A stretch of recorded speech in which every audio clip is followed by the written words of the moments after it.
По повеќе од 3 часа преговори СУНК и владата успеа да договорат 12% зголемување на платите на просветните работници, што е за 6,4% помалку од првичните барања на Синдикатот за образование, наука и култура. Председателот на синдикатот Јаким Неделков рече дека зголемувањето на платите во основно и средно образование, како и во градинките, ќе биде од месец јули, а штрајкот би требало да заврши утре по консултација на членството на СУНК за договореното со владата. Се работи за процент од 12% на сегашните плати со додатоци тие што следуваат врз основа на закон и колективен договор.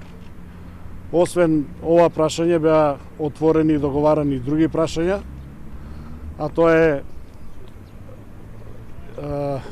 усогласување, односно изработка на колективни договори за детска заштита, основно и средно образование, каде што некои отворени прашања кои што досега ги имаше, како што се приправниците во детската заштита, како што се патните трошоци во основното и средното образование, како што се регресот за годишен одмор кој што ќе се регулира со општиот колективен договор.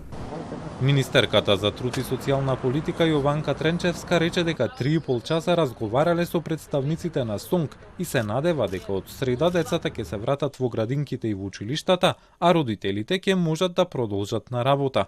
Тренчевска тврди дека со новото зголемување на платите на просветните работници, државата нема да влезе во дополнителна инфлација и нема да се кратат средства од другите буџети. Нема да влеземе во дополнителна инфлација, затоа што во разговори со министерот за финанси и со премиерот, 12% се процент кој што нема да предизвика дополнителна инфлација и проблем на стабилноста на буџетот на владата. Ќе се кратат ли од други места пари?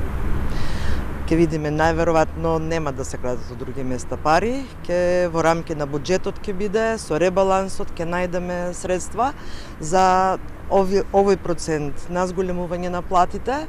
И министерот за образование Јетон Шакири изрази задоволство од постигнатиот договор, а за сите детали околу учебната година ќе се знае во наредните денови. Имаме позитивни вести. Најважна вест е дека очекувам децата од среда да се вратат сите во образовниот процес.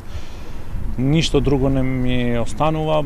Благодарен на сите кои беа вклучени во овој процес, зашто знаеме колку изгубивме досега и како ќе треба да продолжиме понатаму. СУНК од 11 април организира генерален штрајк за повисоки плати на своите вработени, а учениците веќе трета недела не посетуваат настава.